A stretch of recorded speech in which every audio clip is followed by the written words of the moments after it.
guys, what is up? And Shadolance back for another review. Finally getting around to the NEMEXIS Kriss, the one of the 3 NEMEXIS weapons that I never actually bought for myself. I got it gifted to me for a little while, but I never actually did the actual review on it. So that was kind of like, I don't even know why I never really got around to it, I just didn't. Personally, if you exclude the Orthus, I do consider this to be the best Kriss variant. I do like it the most. Maybe I'm being biased. I think it looks badass, but I mean, that's just my personal opinion, and you can't really judge me on that. But going straight for the stats, damage of 35, portability of 89, rate of fire of 90, accuracy of 74, and recoil of 62. The damage of 35 is by default pretty much just average on SMGs. That's not really special, but it does have pretty good damage drop-off. It's also not a super ace damage drop-off like a P90 or a PP19, but it is pretty good.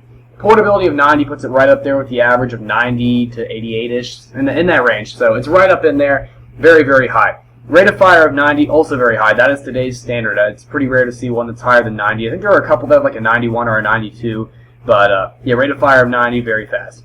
Accuracy of 74 is surprisingly high for an SMG. That's really, really nice. Usually you don't see anything above a 77. Sorry, I meant a 76 for an SMG, but accuracy of 74, very, very high. That's really nice. Recoil of 62 statistically is pretty low. The recoil pattern makes it a little bit higher than it might suggest, but it's still totally manageable. The overall recoil is pretty low in general. So, although it could be lower given the actual stat, it's not that big of a deal. One reason the Kriss series is really, really well liked is because it can take a suppressor, a scope, and a magazine. One reason it's not really well liked is because that is a very strange ammo capacity, 28 of 112. So you have quite a few spare magazines, however you only have 28 shots in each one. If you actually counted up and you were to make every one of them 30, you would actually have an extra magazine. So the Kriss actually does have an extra magazine, but the magazine is smaller. I mean, 28 is kind of weird. I don't even know if that's what it is in real life. I mean, I've never actually done research on it's technically called a Vector in real life, the Kriss Vector. I've never actually done research on it, so that's kind of strange. The only thing I really know is that it is a .45 SMG, which is really huge for a bullet, but I don't really think that matters that much in combat arms. Going into the Kriss SpecOps, one of the guns I'm going to be comparing it to. Kriss SpecOps has a damage of 34, portability of 89, rate of fire of 90, accuracy of 74, and recoil of 63. So it has 1 point lower damage. However, it also has 1 point higher recoil. On the other hand, it does have a suppressor and a built-in eye-tech scope, so maybe you guys like that. It does have that same strange ammo capacity, 28 of 112, so that's, once again, very strange. I think it's probably universal with the Kriss series, excluding the Orthus.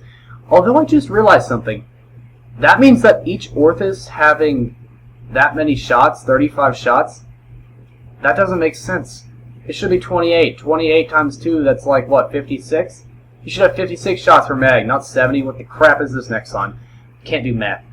Anyway, all these guns are fully automatic, as you may have guessed. I mean, they're SMGs, that's what they're well known for. The Kriss SpecOps is really cool because it has the silencer and the eye-tech scope, but if you want to put an ACOG scope on it, which I actually do sometimes with the Kriss series, you're going to be kind of out of luck there. If I really had to pick one, I would have to literally flip a coin between the Kriss SpecOps and the regular, and the NEMEXIS Kriss. They're both great guns. I mean, tons of fun to use. They're older in the game, or at least the series is, but it's obvious to see that the NEMEXIS Kriss does take on a lot of the form of the Kriss SpecOps. So, I mean, it's not a whole lot different. It's just would you rather have the extra attachments or no?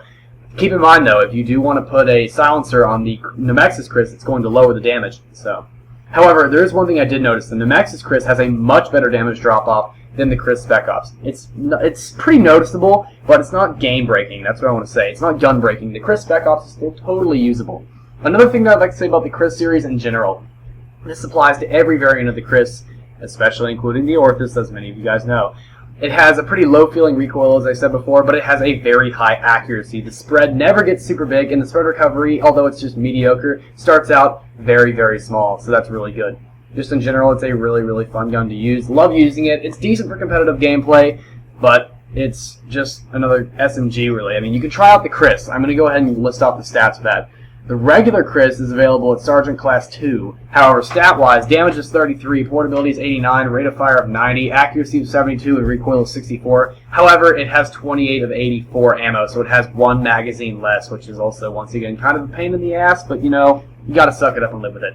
The regular Kriss can take a suppressor and a magazine, and I can't remember whether or not it can actually take a scope or not. I feel like it can, but I may be wrong on that, so don't quote me, but I know it can take a suppressor and a magazine. If I had to make recommendations, if you can kill and aim with this gun, because it has a pretty low recoil similar to the P90 series and just in general really high accuracy, you probably don't need a scope or extra mag or an extra mag. So, I mean, extended mag, whatever you want to call it. But I would say the suppressor is really up to you. I kind of don't like putting suppressors on the series, but I know there are a lot of other people that actually do. If I had to suggest one, since you're probably not going to be putting a scope on it, go ahead and put an S1 on it. Otherwise, if you're feeling really hardcore and you want to put a scope on it, go ahead and put on an S3 then. You don't want that S1 really screwing with your recoil and scope. Kind of a pain in the ass, but yeah, I do highly suggest you guys try out the Kriss. It is totally a fun gun to use and all. Just, you know, it's not great for competitive gameplay. None of the variants are. I don't like to say that the Orthus is good for competitive gameplay because it is literally the most broken gun of the game alongside the Maxes. I mean, there really is no better broken gun than these. It really pisses me off to see that gun in the game. I know I've said this like 300 million times.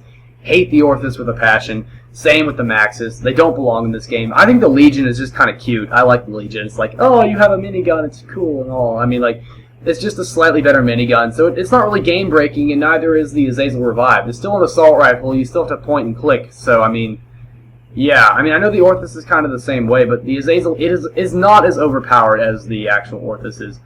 And then the Andromalius, it's a sniper. You still have to aim. You still have to be quick with it. So, I mean, and someone using an Orthus is going to beat an Andromalius user as long as they're not super far away, and as long as the Andromalius user doesn't have crap for aim. So, I mean, just in general. But that's about all I really have to say for today, guys. Please keep watching, rate, comment, subscribe, and I will see you guys in the next video. Shadolance out.